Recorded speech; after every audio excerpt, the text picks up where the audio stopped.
Hello students. आज हम सबसे पहले बात करेंगे इलेक्ट्रोमैग्नेटिक वेव थ्योरी की।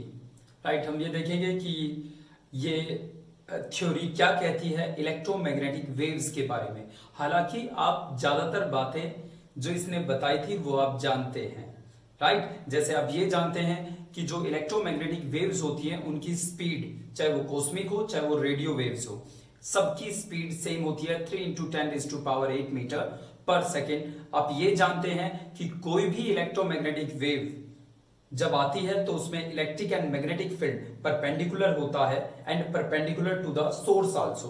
जहां से वो निकल रही है उसके भी परपेंडिकुलर निकल रही है। राइट, उससे भी 90 के एंगल पे वो वहां से रिलीज हो रही है। ये बातें आप जानते हैं, ये यही बताया था इस थ्योरी ने।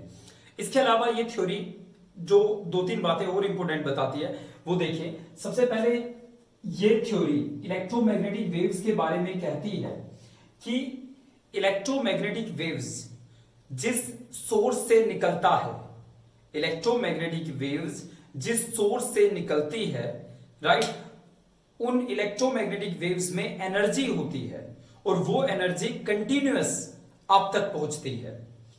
ये बात आपको बहुत ऑब्वियस सी लगेगी, बहुत सरल सी लगेगी कि क्योंकि आप जो ऑब्जर्व करते हैं वो बिल्कुल ऐसा ही ऑब्जर्व करते हैं। क्या करते हैं कि अगर लाइट आप तक आ रही है, आपने बल्ब जलाया और बल्ब से लाइट आ रही है, तो वो लाइट जो आप तक पहुंच रही है वो कंटिन्यूअस पहुंच रही है। ऐसा थोड़ी ना है कि थोड़ी थोड़ी देर में आ रही है, वो कंटिन्यूअस आप तक आ रही है। वहां से आने वाली एनर्जी भी, भाई जो वेव्स आ रही है उन वेव्स में एनर्जी है, वो एनर्जी भी आप तक कंटिन्यूअस मैनर में आ रही है। राइट, ये बात बहुत ऑब्वियस ही आपको लगती होगी कि नहीं, एनर्जी अंतराल में नहीं आती। ऐसा नहीं है कि पीरियड्स में आती है कि एनर्जी आ गई वहां से फिर एनर्जी रुक गई फिर आ गई, नहीं, जैसे बल्ब जला कंटिन्यूअस आप तक एनर्जी पहुंचती रहती है। ये बात बहुत आसान सी लगती है बट ये बात गलत है, जिसे हम आज थोड़ी देर बाद देखेंगे। राइट, बट फिलहाल मैं इस थ्योरी की बात बताता हूं जो इसने कहा energy comes out in the form of radiation,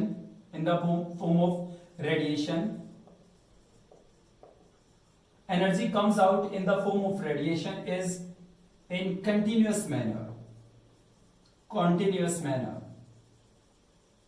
इसने कहा कि जो आप तक किसी रेडिएशन, कोई सोर्स है जो रेडिएशन रिलीज कर रहा है, वो जो एनर्जी रिलीज कर रहा है वो कंटिन्यूअस मैनर में आता है। ठीक है, दूसरी बात ये कहता है कि कोई भी इलेक्ट्रोमैग्नेटिक वेव्स है उसमें electric and magnetic field perpendicular होता है, जो आपको पता है। तीसरी बात ये कहता है कि इसकी स्पीड, किसी भी इलेक्ट्रोमैग्नेटिक वेव्स की स्पीड 3 × 10⁸ मीटर पर सेकेंड के बराबर होती है, जो आपको पता है। चौथी बात ये कहता है, मैं सीधा 4 लिख रहा हूं यहां। राइट, चौथी बात ये कहता है कि इलेक्ट्रोमैग्नेटिक वेव्स को चलने के लिए किसी मीडियम की जरूरत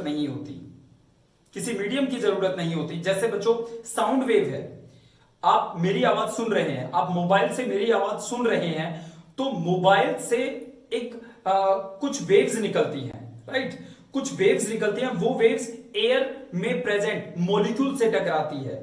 राइट, एक मॉलिक्यूल से वो वेव टकराई, ये मॉलिक्यूल दूसरे से टकराया, अपनी वो जो वेव थी वो दूसरे मॉलिक्यूल को दे दिया, फिर तीसरे मॉलिक्यूल को, और इस तरीके से आपके कानों तक ये आवाज पहुंच रही है। इस तरीके से आपके कानों तक ये आवाज पहुंच रही है।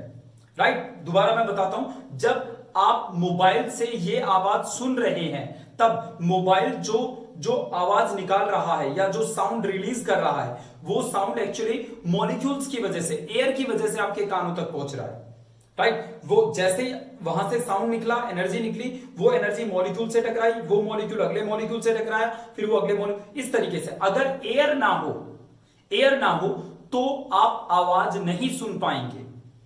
राइट, साउंड वेव्स की मैं बात कर रहा हूं, but electromagnetic waves sound wave की तरह नहीं होती। इन्हें किसी मीडियम की जरूरत नहीं होती, किसी एयर की जरूरत नहीं होती। राइट, इसलिए चांद पे, मून पे हम और आप बात नहीं कर सकते, बट हम और आप एक दूसरे को देख सकते हैं, क्योंकि आपके अंदर से रेडिएशन निकल रही है, मेरे अंदर, इस दुनिया में हर चीज रेडिएशन रिलीज कर रहा है, जो भी आपके आसपास चीजें हैं जिनको आप देख रहे हो वो रेडिएशन रिलीज कर रहा है, रेडिएशन, राइट। और वो रेडिएशन कुछ और नहीं बल्कि इलेक्ट्रोमैग्नेटिक वेव्स हैं, इसलिए आप उन्हें देख पा रहे हो, राइट। इनको किसी मीडियम की जरूरत नहीं होती, इलेक्ट्रोमैग्नेटिक वेव्स को, साउंड वेव्स को जरूरत होती है। ओके, सो इलेक्ट्रोमैग्नेटिक वेव्स ईएम, शॉर्ट में हम इसे ईएम लिख देते हैं। Electromagnetic waves do not required any medium to travel, any medium to travel करने के लिए इन्हें किसी मीडियम की जरूरत नहीं होती। किनको? इलेक्ट्रोमैग्नेटिक वेव्स को। ओके, आई एम सॉरी, यहां टू ट्रैवल लिखा है नीचे। Okay, to travel. Okay, so ये थी इलेक्ट्रोमैग्नेटिक वेव थ्योरी, राइट। जो इसने बातें बताई उसमें जो ये बात थी, कौन सी? Energy comes out in the continuous manner, ये थोड़ी सी हमारे लिए सरदर्द बनी हुई थी। वो सरदर्द कैसे? बच्चों, जब भी कोई थ्योरी आती है, कोई बात कही जाती है, तो उस बात को अलग अलग, मैं कह सकता हूं लेवल पे, अलग अलग डायमेंशंस पे देखा जाता है कि वो फिट बैठती है या नहीं बैठती। कोई थ्योरी, कोई बात कह रही है, उसे अलग अलग मापदंडों पे आंका जाता है, राइट। उसको देखा जाता है, आप ये कह रहे हो तो ऐसा होना चाहिए, अगर ऐसा हो रहा है तो वो थ्योरी सही कह रही है, राइट। अगर ऐसा नहीं हो रहा तो वो थ्योरी गलत है। जैसे इलेक्ट्रोमैग्नेटिक वेव थ्योरी की पहली लिमिटेशन की हम बात करेंगे, ब्लैक बॉडी रेडिएशन। पहली लिमिटेशन जिसको ये थ्योरी एक्सप्लेन नहीं कर पाई, ब्लैक बॉडी रेडिएशन। तो पहले देखते हैं ब्लैक बॉडी रेडिएशन होती क्या है। सो ब्लैक बॉडी रेडिएशन क्या होती है या ब्लैक बॉडी क्या होती है, पहले ये देखते हैं। मैं फिर दोबारा बता दूं, इलेक्ट्रोमैग्नेटिक वेव थ्योरी की लिमिटेशन थी, अभी बात करेंगे। पहले हम बात करते हैं ब्लैक बॉडी रेडिएशन क्या होती है, इससे पहले बात करते हैं कि ब्लैक बॉडी क्या होती है। ओके, देखो बच्चों, मान लो कोई सब्सटेंस आपके पास, कोई मटेरियल है, राइट, मटेरियल है, इस पे आपने रेडिएशंस डाली, राइट, कोई लाइट आपने इस पे डाली, तो इसने लाइट को पूरा का पूरा एब्जॉर्ब कर लिया, सोख लिया। उस लाइट को बाहर रिफ्लेक्ट नहीं किया, राइट। रिफ्लेक्शन समझते हैं? Bouncing back of light, right, when light strike with a opaque surface.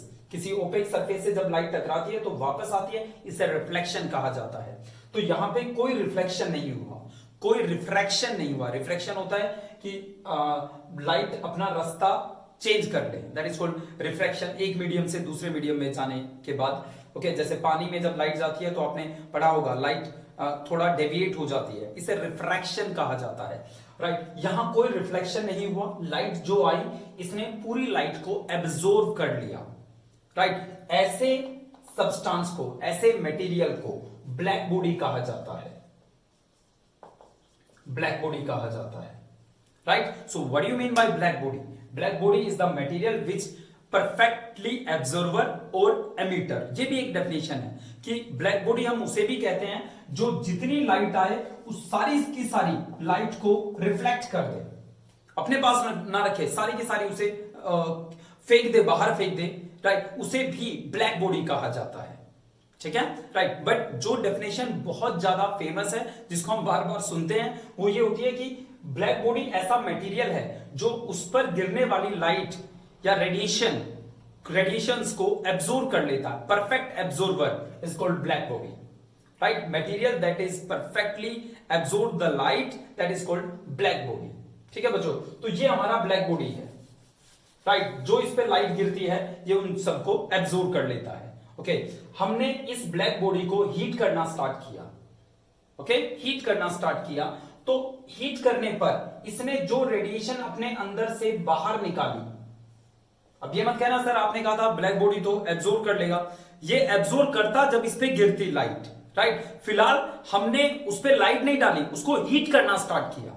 जैसे आपने किसी लोहे को जब हम गर्म करते हैं तो उससे रेडिएशन बाहर निकलती है, राइट। वो रेडिएशन की वजह से लोहा आपको लाल रंग का दिखने लगता है, राइट। तो मैं ये कह रहा हूं कि हमने इसको हीट किया और इसको हीट करने पर जो रेडिएशन यहां से निकली, हमने इसको एनर्जी दी, वो एनर्जी रेडिएशन की फॉर्म में बाहर निकली, राइट। इन रेडिएशन को ब्लैक बॉडी रेडिएशन कहा जाता है। Okay, the radiation which is emitted by a black body, right, is known as black body radiations. And what do you mean by black body? Black body is nothing but a material which is perfect absorber और perfect emitter. जितनी light आई सबको सोख ले या सारी light को फेंक दे, that is called black body. ठीक है बच्चों, तो ये ब्लैक बॉडी की डेफिनेशन है, ये ब्लैक बॉडी रेडिएशन की डेफिनेशन है। ओके, आगे चलते हैं। देखिए अब बात सुनिए बच्चों, इलेक्ट्रोमैग्नेटिक वेव थ्योरी की कहानी सुनिए। देखो, ये कह रहा था electromagnetic wave theory, EM wave theory, कि लाइट किसी मटेरियल से जब निकलती है तो, या एनर्जी जब किसी मटेरियल से निकलती है एनर्जी, तो वो एनर्जी कंटिन्यूअस निकलती है। ठीक है, हमने कहा आप सही कह रहे हो। अब हमने एक आयरन का टुकड़ा लिया, right, a piece of iron, और इसे हीट करना स्टार्ट किया। ओके, हमने इसे हीट करना स्टार्ट किया। हीट करने पर हमने देखा पहले ये रेड कलर का हुआ, फिर रेड के बाद जब हम इसे हीट करते गए, राइट, हीट करते गए, रेड से ये व्हाइट हुआ, और व्हाइट से फिर हीट करते गए, राइट, ये ब्लू हो गया। इन द एंड हमने लोहे के एक टुकड़े को गर्म करना स्टार्ट किया, उसे हीट करते करते हमने देखा पहले वो रेड हुआ, फिर उससे रेड होते बहुत देर तक हीट करने पर हमने देखा रेड से वो व्हाइट कलर का एक स्पार्क कुछ नजर आ रहा है, चमकती हुई चीज बन गई, जिसमें से व्हाइट लाइट बाहर निकल रही है, सफेद लाइट बाहर निकलती हुई हमें दिखी, और हम इसे फिर भी हीट करते गए, तो इन द एंड हमने देखा ये लोहे का टुकड़ा ब्लू कलर का हो गया। ठीक है, राइट। अब सवाल ये उठता है कि हमने पूछा इलेक्ट्रोमैग्नेटिक वेव थ्योरी से, राइट, इलेक्ट्रो ईएम वेव से हमने पूछा कि भाई ये क्या हो रहा है, राइट, ये इसने कहा क्या क्या हो रहा है। हमने कहा आप कह रहे थे कि लाइट कंटिन्यूअस मैनर में आती है, कंटिन्यूअस मैनर में आती है, राइट। तो लाइट अगर कोई सब्सटेंस लाइट कंटिन्यूअस मैनर में, एनर्जी अगर कंटिन्यूअस मैनर में कहीं से बाहर निकलती है, तो पहले ये रेड क्यों हुआ, रेड से व्हाइट क्यों हुआ, व्हाइट से ब्लू क्यों हुआ, क्यों इसकी वेवलेंथ बदलती गई, वेवलेंथ बदल रही है। अगर आपको याद हो कि कोजी एक्स, यूवी इमरा, यूवी वी के बाद आया था विजिबल, विजिबल में विजिबल की रेंज क्या होती है 400 से 800 नैनोमीटर, राइट। विजिबल लाइट की रेंज क्या होती है 400 से 800 नैनोमीटर। सबसे कम वेवलेंथ का जो विजिबल रीजन में जो वेव मिलेगी, जो वेव विजिबल रीजन में होगी, सबसे कम वेवलेंथ की वो 400 नैनोमीटर की होगी, राइट। और इस रेंज में जो सबसे ज्यादा वेवलेंथ मिलेगी वो 800 नैनोमीटर की मिलेगी, और कलर मिलेगा विबग्योर, विबग्योर मतलब वायलेट से रेड। इसका मतलब वायलेट कलर जब हमें दिखता है तो उसकी वेवलेंथ कम होती है, रेड की वेवलेंथ विजिबल रीजन में सबसे ज्यादा होती है, राइट, रेड कलर की। तो रेड से वो व्हाइट, व्हाइट से वो ब्लू, इसकी वेवलेंथ क्यों बदल रही है। अगर एनर्जी कंटिन्यूअस मैनर में आ रही है तो रेड लाइट वहां से निकलती रहनी चाहिए, राइट। इसकी वेवलेंथ क्यों चेंज हो गई, वहां से निकलने वाली रेडिएशन की वेवलेंथ क्यों चेंज हो गई। ईएम वेव के पास इसका जवाब नहीं था। हमने फिर पूछा कि भाई अगर वहां से रेडिएशन निकल रही है कंटिन्यूअस, निकलने दो निकलने दो, तो रेड और थोड़ा रेड हो जाता, वो और थोड़ा रेड हो जाता, गहरा लाल हो जाता, पहले हल्का लाल दिखता, फिर और ज्यादा लाल, और ज्यादा इंटेंसिटी, राइट, इंटेंस रेड, और ज्यादा इंटेंस रेड। बट ये रेड नहीं रहा, रेड से व्हाइट हो गया और व्हाइट से ब्लू। ये कलर में बदलाव क्यों है, ये वेवलेंथ में बदलाव क्यों है, वहां से निकलने वाली रेडिएशंस का। आप समझ रहे हैं, अगर कोई चीज कंटिन्यूअस मैनर में आ रही है, राइट, जैसे मान लो पानी आ रहा है कहीं से, राइट, पानी आ रहा है, तो पानी कंटिन्यूअस मैनर में आ रहा है, फिर आपने कहा थोड़ा पानी का स्पीड बढ़ा दो या अमाउंट बढ़ा दो, तो और ज्यादा पानी आने लग जाएगा, राइट, और ज्यादा पानी आने लग गया। बट ऐसा तो नहीं है ना कि पानी, तो जैसे ही आपने कहा पानी का अमाउंट बढ़ाओ, अमाउंट बढ़ाते ही वो दारू बन गया। It's not possible, it's not possible. अगर वो पानी से दारू बन रहा है तो अमाउंट बढ़ाने पर कुछ उसमें और बदलाव आ रहे हैं, जबकि ये कह रहा है कि वहां से वो कंटिन्यूअस आती रहती है, राइट। कंटिन्यूअस आता तो वो रेड ही रहता, रेड से व्हाइट, व्हाइट से ब्लू, वेवलेंथ में कोई बदलाव नहीं होता। इसका मतलब वेव और एनर्जी का कुछ रिलेशन है जो ये नहीं बता पाया। इसका मतलब वेव और एनर्जी, जो वहां से वेव्स आ रही है, जो वेवलेंथ हमें मिल रही है, राइट, और एनर्जी का कुछ रिलेशन है, राइट, जो ये एक्सप्लेन नहीं कर पाया। ओके बच्चों, देखिए अब आगे, ये थी इसकी पहली ड्रॉबैक। देखिए बच्चों, फोटो इलेक्ट्रिक इफेक्ट क्या होता है? फोटो इलेक्ट्रिक इफेक्ट, इसके लिए आइंस्टाइन को नोबेल प्राइज भी मिला। आइंस्टाइन को अपनी लाइफ में एक बार नोबेल प्राइज मिला है, वो फोटो इलेक्ट्रिक इफेक्ट को एक्सप्लेन करने के लिए मिला था, राइट। फोटो इलेक्ट्रिक इफेक्ट क्या होता है, जरा ये देखिए बच्चों। देखो, आपके पास मान लो कोई मेटल है, हम क्या पढ़ रहे हैं? एक्चुअली हमारा पर्पज फोटो इलेक्ट्रिक इफेक्ट पढ़ना नहीं है, हमारा पर्पज है ईएम वेव्स, कुछ बातें एक्सप्लेन नहीं कर पाया था, उसकी कमियों को उजागर करना। किसका? किसकी कमियों को? इलेक्ट्रोमैग्नेटिक वेव थ्योरी को, राइट। उसने क्या बातें, वो थ्योरी एक्सप्लेन नहीं कर पाई, ये समझना है। देखो बच्चों, ये कोई मेटल है ये मान लो कोई मेटल है, राइट, और इसके मेटल मान लो आयरन है, या चलो आयरन बहुत देर हो गई, मान लो सोडियम है हमारे पास, राइट। ये मेटल है, कौन सी मेटल है? सोडियम है। अब सोडियम है तो इलेक्ट्रॉन भी होंगे भाई, एटम होता है, एटम के चारों तरफ इलेक्ट्रॉन रहते हैं, राइट। तो इसका मतलब इसमें इलेक्ट्रॉन भी है, राइट, इलेक्ट्रॉन है इसमें। Okay, and we want to eject out these electrons, हम चाहते हैं इलेक्ट्रॉन वहां से बाहर निकल जाए। मैं न्यूक्लियस नहीं दिखा रहा, सिर्फ इलेक्ट्रॉन दिखा रहा हूं, पर याद रखना न्यूक्लियस इनको अपनी तरफ खींच रहा है। ओके, न्यूक्लियस पे पॉजिटिव चार्ज है, इलेक्ट्रॉन पे negative. Okay, and we want to eject out a electron, हम यहां से चाह रहे हैं कि एक इलेक्ट्रॉन बाहर निकल जाए। We want to eject out an electron from here. Okay, तो हमने यहां इस पे रेडिएशन डाली, रेडिएशन, इलेक्ट्रॉन बाहर नहीं निकला, इलेक्ट्रॉन बाहर नहीं निकला। हमें लगा क्या, बहुत ऑब्वियस सी बात है, अगर इलेक्ट्रॉन को बाहर निकालना चाहते हो तो भाई जोर लगाना पड़ेगा, एनर्जी देनी पड़ेगी, राइट। तो हमें लगा जो रेडिएशन हम दे रहे हैं उसकी एनर्जी कम है, राइट, वो रेडिएशन हमने और बढ़ा दी। अब इस और बढ़ा दी को मैं कहूंगा कि हमने इसकी इंटेंसिटी बढ़ा दी, राइट। जैसे मान लो आपके कमरे में एक बल्ब है, राइट, दो बल्ब लग गए तो इंटेंसिटी बढ़ गई, तीन बल्ब लग गए तो और इंटेंसिटी बढ़ गई, राइट। तो हमने इलेक्ट्रॉन निकालने के लिए रेडिएशन जो हम डाल रहे थे उस रेडिएशन की इंटेंसिटी बढ़ा दी, अमाउंट बढ़ा दिया, तो भी इलेक्ट्रॉन बाहर नहीं निकला, राइट, इलेक्ट्रॉन बाहर नहीं निकला। ओके, फिर हमने फ्रीक्वेंसी बढ़ाई। फ्रीक्वेंसी को किससे डिनोट करते हैं? न्यू से। हमने फ्रीक्वेंसी बढ़ाई, राइट, हमने उस रेडिएशन को हटाया।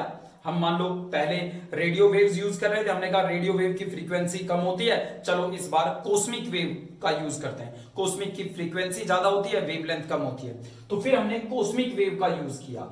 एंड हमने देखा कि कॉस्मिक वेव का यूज करने से इलेक्ट्रॉन वहां से निकल गया, इलेक्ट्रॉन वहां से निकल गया by the use of cosmic waves, क्योंकि उसकी फ्रीक्वेंसी कॉस्मिक वेव की फ्रीक्वेंसी ज्यादा थी। तो जब हमने फ्रीक्वेंसी बढ़ाई तो इलेक्ट्रॉन वहां से निकल गया, राइट। अब ये बात आपको बहुत आम लग रही होगी, या ये बात का आप ईएम वेव से क्या ताल्लुक है ये समझिए। वो क्या कह रही थी ईएम वेव्स की एनर्जी कंटिन्यूअस आती है, राइट। तो एनर्जी इंटेंसिटी पे डिपेंड करती है। अगर आप किसी वेव की इंटेंसिटी बढ़ा दोगे तो कंटिन्यूअस आने वाली एनर्जी भी बढ़ जाएगी। क्या ऐसा यहां हुआ? क्या ऐसा यहां हुआ?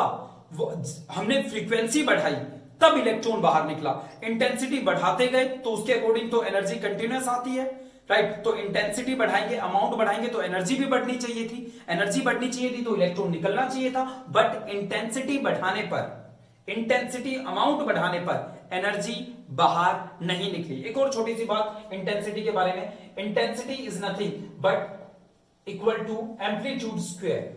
किसी वेव का जो एम्पलीट्यूड होता है उसका जब हम स्क्वायर कर देते हैं तो वो इंटेंसिटी बताता है। जैसे ये एम्पलीट्यूड है, एम्पलीट्यूड क्या होता है? मैक्सिमम हाइट ऑफ क्रस्ट और ट्रफ, ये एम्पलीट्यूड है, राइट। अगर मैं इसका स्क्वायर कर दूं तो ये मुझे इंटेंसिटी बताएगा, right. Square of amplitude is known as intensity, right. और हमारे लिए इंटेंसिटी इस फॉर्मूले से नहीं देखोगे आप हमेशा कहोगे अमाउंट। इंटेंसिटी का मतलब अमाउंट, राइट। तो हमने जब अमाउंट बढ़ाया तो इलेक्ट्रॉन क्यों नहीं निकला, जबकि ईएम थ्योरी कह रही है कि अमाउंट बढ़ाने पर, इंटेंसिटी बढ़ाने पर एनर्जी बढ़ जाती है, एनर्जी कंटिन्यूअस आती है, और अमाउंट और इंटेंसिटी बढ़ाओगे और एनर्जी मिलेगी। तो ये एक दूसरा सवाल था जो ईएम वेव्स एक्सप्लेन नहीं कर पाई। ठीक है बच्चों, अब हम बात करते हैं फोटो इलेक्ट्रिक इफेक्ट की। ये क्या होता है, आई होप आपको क्लियर हो गया। फोटो इलेक्ट्रिक इफेक्ट क्या होता है कि जब हम, आई होप आपको ये क्लियर हो गया होगा कि ईएम का प्रॉब्लम क्या है, यहां ईएम किस तरीके से फेल हो रही है, यहां EM electromagnetic wave theory, right, EM wave theory कैसे फेल हो रही है, यहां क्लियर हो गया होगा। अब हम बात करते हैं फोटो इलेक्ट्रिक इफेक्ट की। फोटो इलेक्ट्रिक इफेक्ट क्या होता है कि जब हम, अब भूल जाओ उस ईएम थ्योरी वगैरह सबको, फोटो इलेक्ट्रिक इफेक्ट जो हम बात कर रहे हैं उस पर फोकस कीजिए। फोटो इलेक्ट्रिक इफेक्ट क्या होता है कि जब हम एक सुटेबल फ्रीक्वेंसी किसी मेटल पे डालते हैं तो उसका इलेक्ट्रॉन निकलता है। सुटेबल फ्रीक्वेंसी मतलब मिनिमम फ्रीक्वेंसी इतनी डालोगे तो इलेक्ट्रॉन निकलेगा, अगर इससे कम फ्रीक्वेंसी हुई तो इलेक्ट्रॉन बाहर नहीं आएगा, राइट। तो किसी मेटल से इलेक्ट्रॉन निकालने के लिए हमें एक मिनिमम अमाउंट फ्रीक्वेंसी का देना पड़ेगा। वो मिनिमम अमाउंट फ्रीक्वेंसी का अगर आपने नहीं दिया, अगर आने वाले रेडिएशन की फ्रीक्वेंसी कम है तो इलेक्ट्रॉन बाहर नहीं निकलेगा, राइट, ओके। और अगर मान लो यहां से इलेक्ट्रॉन निकालने के लिए आपको न्यू नोट इतनी फ्रीक्वेंसी चाहिए, कम से कम इतनी फ्रीक्वेंसी चाहिए, इतनी मान लो ये मेरे पास है 50 hertz. 50 hertz, hertz is the unit of frequency. Hertz एक साइंटिस्ट का नाम था, उसके नाम पे यूनिट। मान लो यहां से इलेक्ट्रॉन निकालने के लिए आपको कितनी फ्रीक्वेंसी देनी पड़ेगी, 50 हर्ट्ज। अगर आपके पास 49 हर्ट्ज फ्रीक्वेंसी है तो भी इलेक्ट्रॉन यहां से नहीं निकलेगा। कम से कम 50 हर्ट्ज इलेक्ट्रॉन 50 हर्ट्ज फ्रीक्वेंसी आपको देनी पड़ेगी, तब इलेक्ट्रॉन निकलेगा। अगर आपने मान लो फ्रीक्वेंसी दे दी 80 हर्ट्ज, 80 हर्ट्ज चाहिए, कितने थी इलेक्ट्रॉन निकालने के लिए, 50 हर्ट्ज दी कितनी, 80 हर्ट्ज, तो क्या होगा पता है क्या होगा। अब इस बात को समझने के लिए आप ऐसे देखो, आपके सामने कुछ पानी गिदला सा या कीचड़ है, राइट, कीचड़ है। एक बार आपने उसमें एक पत्थर फेंका, पत्थर बिल्कुल फेंका क्या, ऐसे रखा ऐसे, राइट, पानी थोड़ा ऊपर तो आया बट बस ऊपर आकर वहीं आसपास फैल गया। अगली बार आपने उसी पत्थर को बहुत तेज पानी में मारा, उसी कीचड़ में मारा, तो तेजी से पानी बाहर आएगा, राइट। ऐसा इसलिए हुआ क्योंकि जो काइनेटिक एनर्जी आपने पत्थर को दी थी, वो काइनेटिक एनर्जी उस पानी में गई और वो पानी उस काइनेटिक एनर्जी से बाहर निकलने लगा। एग्जैक्टली मैं शायद सही बोल रहा हूं, ऐसा ही यहां होगा।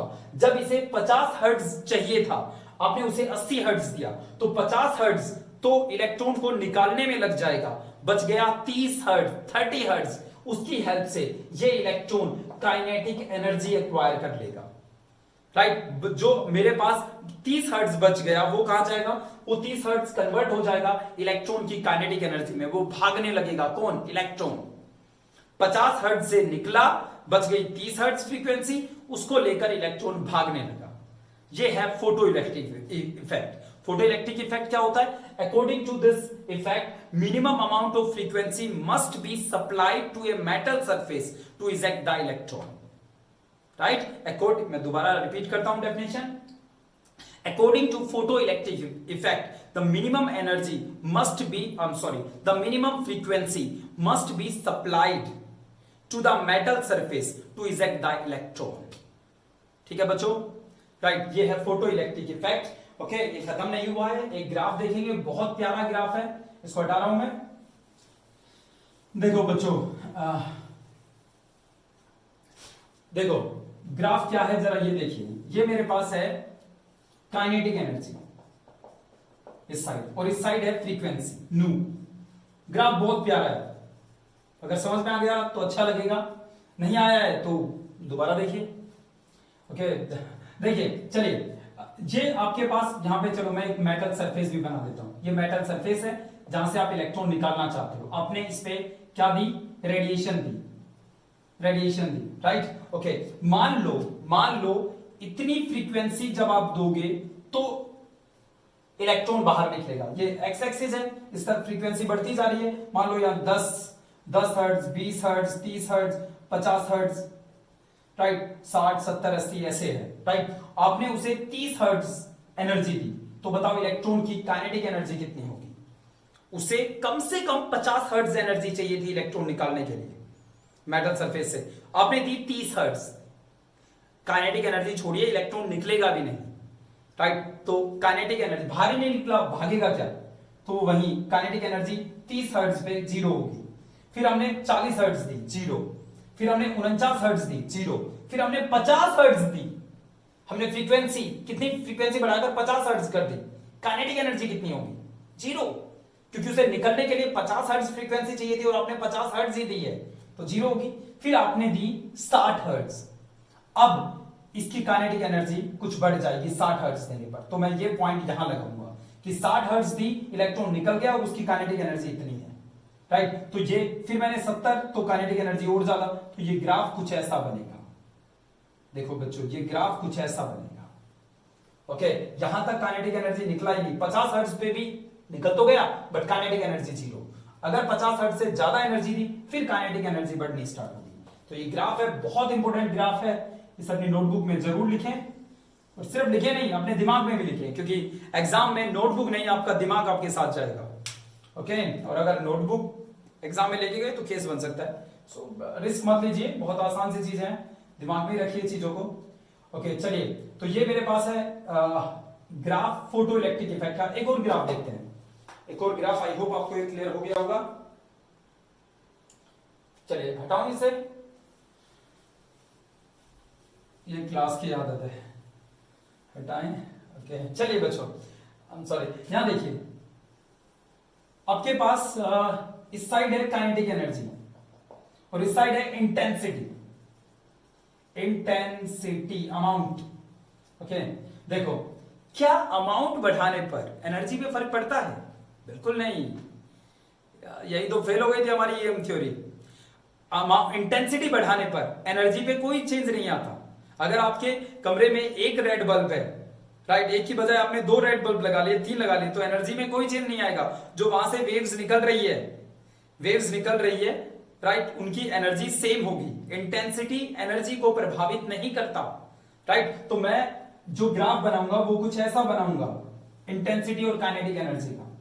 इंटेंसिटी इतनी थी, काइनेटिक एनर्जी इतनी थी, क्योंकि एनर्जी सेम रहेगी, तो इंटेंसिटी बढ़ाई तो भी एनर्जी उतनी ही, ओके। तो देखिए, तो इंटेंसिटी बढ़ाने पर एनर्जी नहीं बढ़ती, ये ग्राफ ये बता रहा है, राइट। इंटेंसिटी इतनी थी तो भी काइनेटिक एनर्जी उतनी थी। हमें लगा चलो इंटेंसिटी बढ़ा देते हैं, एनर्जी बढ़ जाएगी, बट ऐसा नहीं होता, राइट। यही तो बात थी जो इलेक्ट्रोमैग्नेटिक थ्योरी को फेल कर रही थी। इंटेंसिटी एनर्जी का कोई रिलेशन नहीं है, ओके बच्चों। आगे चलते हैं। बस एक छोटी सी डेफिनेशन और याद रख लेना, वैसे इसके बारे में हम थोड़ी देर में दोबारा से बात करेंगे, फोटो इलेक्ट्रिक इफेक्ट, इन सब के बारे में। थ्रेशोल्ड फ्रीक्वेंसी क्या होती है, यहां से सिर्फ इस टॉपिक को दिमाग में रखकर फिर आगे बढ़ेंगे। थ्रेशोल्ड फ्रीक्वेंसी वो मिनिमम फ्रीक्वेंसी होती है जो हमें देनी पड़ती है इलेक्ट्रॉन को निकालने के लिए। The minimum frequency which is required to eject the electron from metal surface is known as threshold frequency, right. जैसे वहां 50 हर्ट्ज थ्रेशोल्ड फ्रीक्वेंसी थी, 50 हर्ट्ज से नीचे इलेक्ट्रॉन नहीं निकलेगा। 50 हर्ट्ज दी तो काइनेटिक एनर्जी 0 होगी, ये याद है ना, okay. So threshold frequency, the minimum frequency which is required to eject the electron from metal surface. Threshold frequency is the minimum frequency which is required to eject the electron from metal surface. Usually it is denoted by nu naught. 0 को note बोलेंगे, nu naught से generally threshold frequency को हम denote करते हैं। फिर बच्चों 1905 में एक ऐसी थ्योरी आई 1905 में जिसने साइंस के बहुत सारे अनसुलझे सवालों का जवाब दे दिया। वो थ्योरी थी Planck's quantum theory, right. Planck's quantum theory 1905 में आई थी ये थ्योरी। मेरे ख्याल से 1905 में शायद बंगाल में फमाइन अकाल भी पड़ा था शायद, खैर छोड़िए। मतलब जिस साल हम अकाल से जूझ रहे थे दुनिया के किसी हिस्से में, साइंस नया आकार ले रहा था, साइंस नई फॉर्म में अपने आप को घड़ रहा था। प्लैंक्स क्वांटम थ्योरी क्या है, जरा देखिए बच्चों।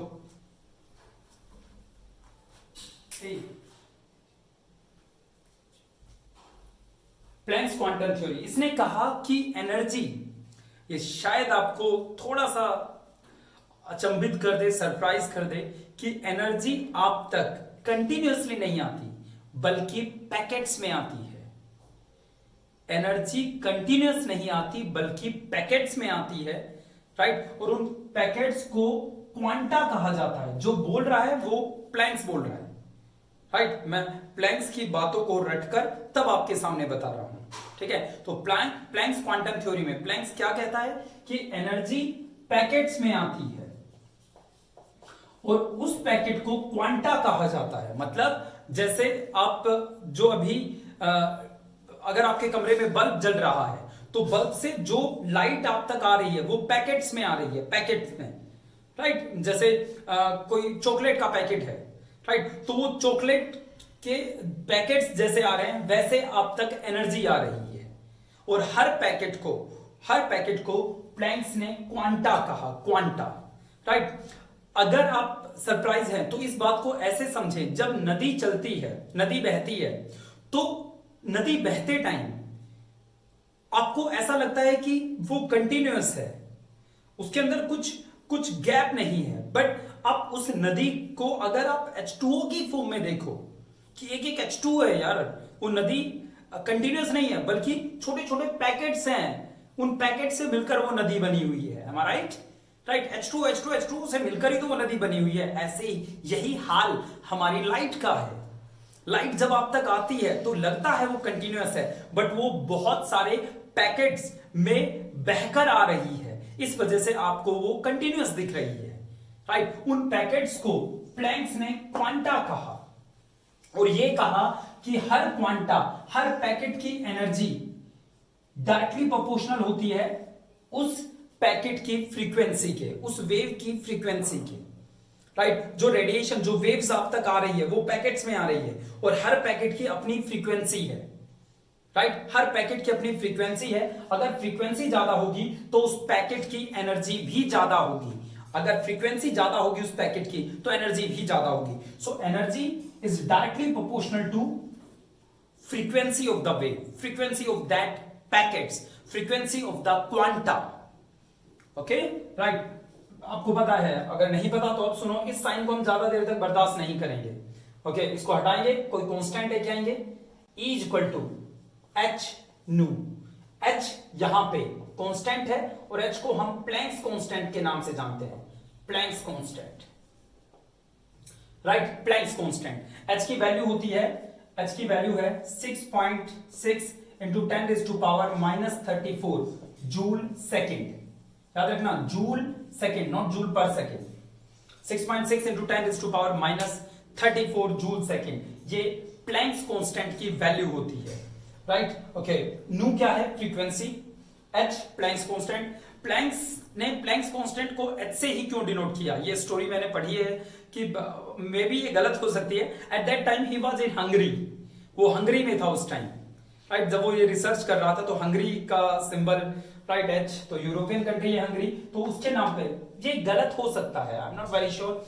ओके, बट जो भी है, प्लैंक्स कांस्टेंट को हम H से दिखाते हैं, right. Now this proportionality becomes equal and this constant is known as constant of proportionality, right बच्चों। तो E is equal to h nu।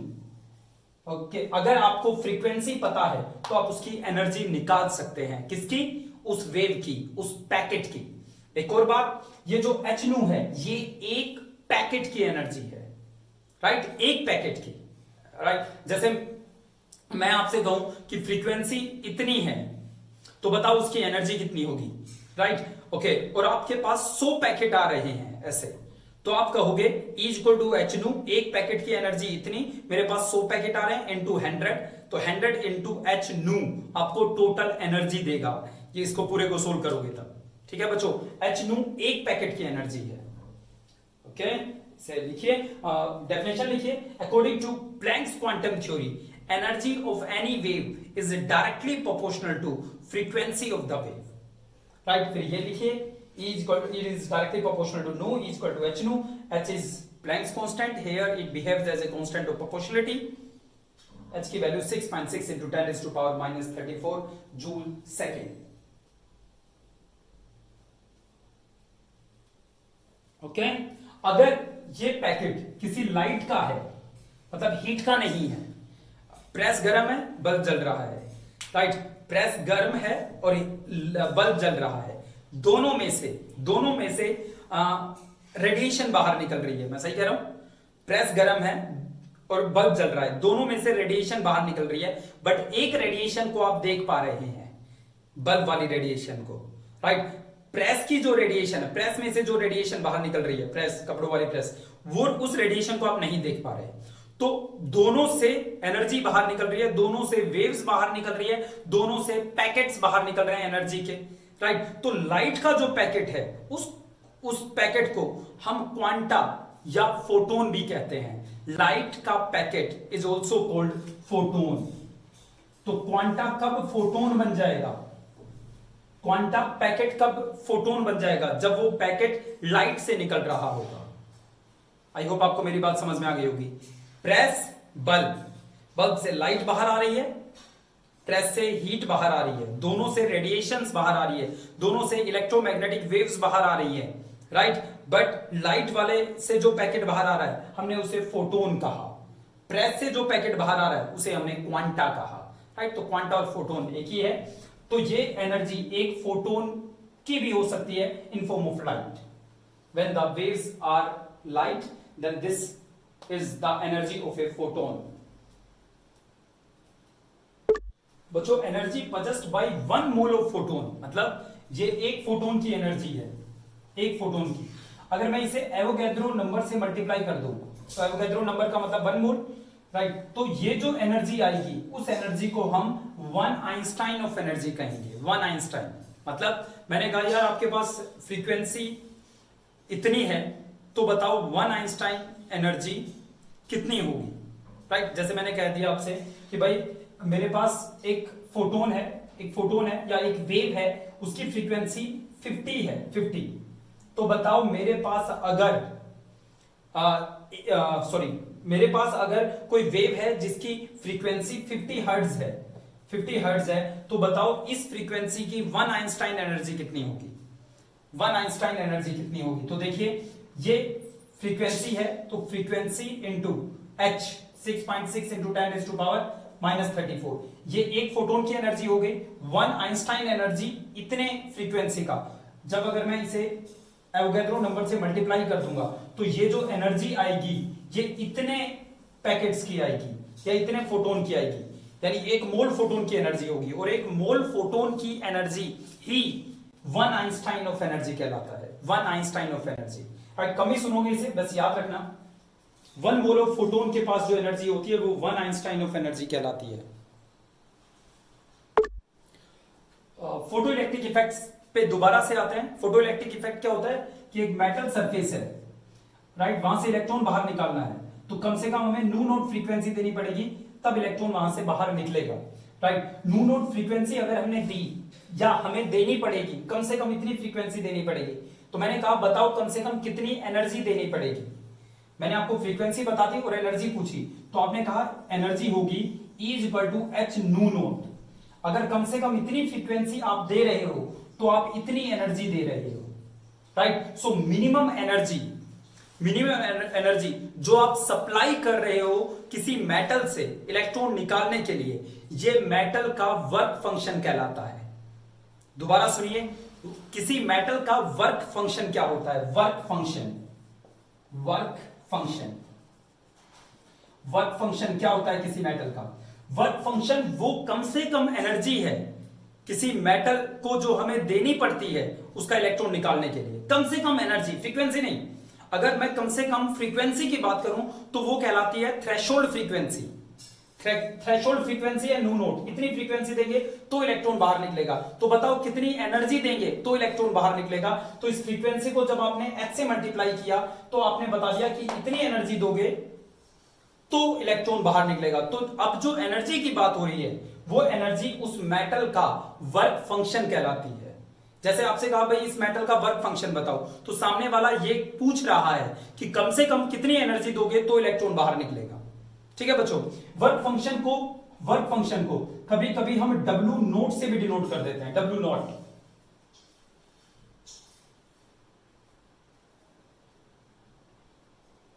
Right, W naught से भी डिनोट कर देते हैं वर्क फंक्शन को।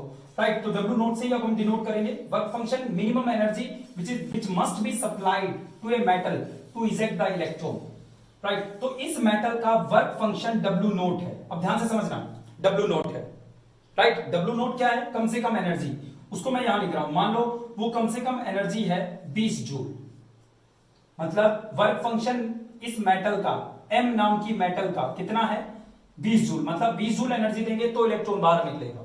ठीक है, आपने उसे ई एनर्जी दे दी, ई एनर्जी दे दी। राइट, कितनी एनर्जी दे दी? 50 या 50 ज्यादा हो रहा है, 60 जूल एनर्जी दे दी। उसे 20 जूल चाहिए थी और आपने 60 जूल एनर्जी दे दी। राइट, ओके, 60 जूल दी, 20 जूल उसने इलेक्ट्रॉन को निकालने में यूज कर दी, बच गई 40 जूल। बताओ इस 40 जूल एनर्जी का क्या होगा? ये एनर्जी आपने दी, इतनी चाहिए थी, जो बच गई वो काइनेटिक एनर्जी में बदल जाएगी। उस एनर्जी को लेकर इलेक्ट्रॉन भागने लगेगा। राइट, 20 जूल देनी थी, 60 जूल दी, 40 जूल काइनेटिक एनर्जी में बदल गया। ठीक है, तो मैं ये लिख रहा हूं E minus W not equal to kinetic energy. मैं इसे ऐसे भी दिखा सकता हूं, ई एच नू, इतनी एनर्जी मैंने दी, एच नू कितनी चाहिए थी? एच नू नोट चाहिए थी। राइट, काइनेटिक एनर्जी में बदल गया, हाफ। काइनेटिक एनर्जी का formula half M V square, ये भी एक फॉर्मूला है। उस निकलने वाले इलेक्ट्रॉन की वेलोसिटी भी आपसे पूछ सकता है न्यूमेरिकल में। याद रखना, अगर मैं मास ऑफ इलेक्ट्रॉन की बात करूं तो वो कांस्टेंट है, फिक्स है, 9.1 इंटू 10⁻³ किलोग्राम। ठीक है बच्चों, तो इस फॉर्मूले का यूज करके हम कुछ न्यूमेरिकल्स भी करेंगे। दैट्स इट बच्चों।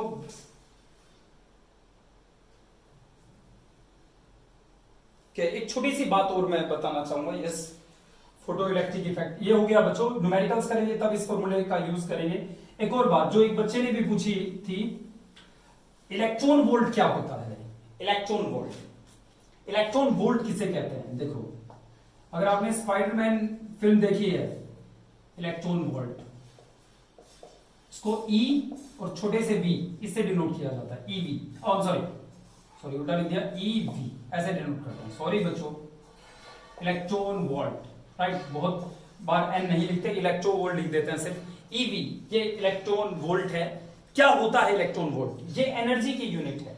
ओके, खैर छोड़ो, इस बात को ऐसे समझो। देखो बच्चों, ये एक बैटरी है, बैटरी है ये। हमने यहां एक बैटरी लगाई, कितने वोल्ट की? 1 वोल्ट की। 1 वोल्ट की बैटरी लगा दी, वोल्टेज दे दिया, और उसके बीच में एक इलेक्ट्रॉन हमने यहां बीच में रख दिया। ठीक है, इसको चलो यहां बीच में रख दिया। अब ये नेगेटिव जो है वो इसे दूर भगाएगा, जहां नेगेटिव है यहां पॉजिटिव, और पॉजिटिव इसे अपनी तरफ खींचेगा। मान गए? नेगेटिव इसे दूर भगाएगा और पॉजिटिव इसे अपनी तरफ खींचेगा, तो इलेक्ट्रॉन भागने लगेगा उससे डरकर। राइट, और उससे अट्रैक्ट होकर। राइट, इसे डरेगा। राइट, और ये इसका भाई बहन जो भी है, उसके काफी दिनों बाद मिल रहा है, तो उससे जाकर मिलने की कोशिश करेगा। तो मेरे इलेक्ट्रॉन के अंदर काइनेटिक एनर्जी आ जाएगी। किस वजह से? इस बैटरी की वजह से। राइट, और ये इलेक्ट्रॉन काइनेटिक एनर्जी एक्वायर कर लेगा कुछ। ओके, जो ये काइनेटिक एनर्जी एक्वायर करेगा, this is called electron volt. This is called electron volt. अगर आपसे कोई पूछे इलेक्ट्रॉन वोल्ट की परिभाषा बताइए, इलेक्ट्रॉन वोल्ट को डिफाइन कीजिए, तो आप कहोगे ये वो काइनेटिक एनर्जी है जो इलेक्ट्रॉन एक्वायर कर लेता है जब उसे 1 वोल्टेज की बैटरी में रखा जाता है। राइट, ये थोड़ा अनप्रोफेशनल डेफिनेशन थी, थोड़ा सा इसे मॉडिफाई करते हैं। It is the energy possessed by an electron when it is placed in a 1 volt of potential difference. It is that energy which is possessed by an electron when electron is placed in 1 volt of potential difference. जब 1 volt के potential difference में electron को रखा जाता है, at that time electron acquires energy, kinetic energy. This kinetic energy is nothing but called electron volt. ठीक है, okay. अब मैं एक इसकी वैल्यू लिखूं इलेक्ट्रॉन वोल्ट की, उससे पहले कुछ बात समझे. देखो, क्या इलेक्ट्रॉन के अंदर जो काइनेटिक एनर्जी आई है उसके लिए इसका चार्ज रेस्पॉन्सिबल है? इसका नेगेटिव चार्ज रेस्पॉन्सिबल है? बिल्कुल है. अगर ये न्यूट्रल होता तो ये भागता ही नहीं, वोल्टेज से कोई फर्क ही नहीं पड़ता. Right, okay. या इलेक्ट्रॉन पे इतना चार्ज होता है -19 कूलम. राइट, अगर चार्ज इससे कम होता तो क्या होता? अगर चार्ज इतना ना होकर दुनिया में जो ब्रह्मांड में इलेक्ट्रॉन है उस पर चार्ज इतना ना होकर इससे कम होता तो क्या इसकी काइनेटिक एनर्जी पे फर्क पड़ता? बिल्कुल पड़ता. अगर चार्ज कम होता तो ये कम रिपेल करता, ये कम अट्रैक्ट करता, इसकी एनर्जी कम होती. राइट, और अगर इससे ज्यादा चार्ज होता तो भी फर्क पड़ता, काइनेटिक एनर्जी ज्यादा होती इसके पास. ठीक है, अच्छा चलो चार्ज इतना ही है. अगर मैं यहां 2 वोल्ट की बैटरी लगा दूं 1 वोल्ट की बजाय, तो क्या इस पे फर्क पड़ेगा? बिल्कुल पड़ेगा. 2 वोल्ट की बैटरी का मतलब है ज्यादा पॉजिटिव, ज्यादा नेगेटिव, ज्यादा अट्रैक्शन, काइनेटिक एनर्जी पहले से डबल हो जाएगी. मान लेना बच्चों. राइट, अगर मैं यहां 4 वोल्ट कर दूं तो पहले से जब 1 वोल्ट की बैटरी थी उससे 4 गुना ज्यादा काइनेटिक एनर्जी मिलेगी. राइट, तो इसकी जो काइनेटिक एनर्जी है उसके लिए 2 चीजें रेस्पॉन्सिबल है. कौन कौन? एक तो इलेक्ट्रॉन पे चार्ज इनटू जो वोल्टेज हमने दी है वो. राइट, अगर चार्ज बढ़ गया तो भी काइनेटिक एनर्जी बढ़ जाएगी, हालांकि वो तो नहीं बढ़ सकता, बट वोल्टेज अगर हमने बढ़ा दी वो बढ़ सकती है, वो तो इसकी काइनेटिक एनर्जी बढ़ जाएगी. ठीक है बच्चों, तो जो इलेक्ट्रॉन वोल्ट है वो 2 चीजों का प्रोडक्ट है. ओके, चार्ज का जो कि इतना होता है 1.6 into 10⁻⁻19 coulomb into voltage. Voltage 1 volt. अब आप कहोगे 1 वोल्ट क्यों ले रहे हो आप? क्योंकि इलेक्ट्रॉन वोल्ट की डेफिनेशन ये है कि it is the energy possessed by an electron when it is placed in the potential difference of 1 volt. Right, तो ये जो मुझे मिलेगा वो 1 वोल्ट होगा, सॉरी 1 इलेक्ट्रॉन वोल्ट होगा. राइट, तो 1 इलेक्ट्रॉन वोल्ट, तो यहां से मुझे मिलेगा 1.6 इंटू 10⁻⁻19 कूलम वोल्टेज. ये 1 है तो 1 से मल्टीप्लाई करने पर यही मिलेगा. तो इस कूलम वोल्ट को अब हम जूल कहेंगे. तो बच्चों ये बहुत इंपॉर्टेंट रिजल्ट है कि इलेक्ट्रॉन वोल्ट एनर्जी की यूनिट है और 1 इलेक्ट्रॉन वोल्ट इतने जूल के बराबर होता है. ये वही है जितना इलेक्ट्रॉन पे चार्ज है. ओके बच्चों, थैंक यू वेरी मच. ये वैल्यू जरूर याद रखना. प्लैंक्स कांस्टेंट का यूनिट जूल सेकंड होता है, पर सेकंड नहीं.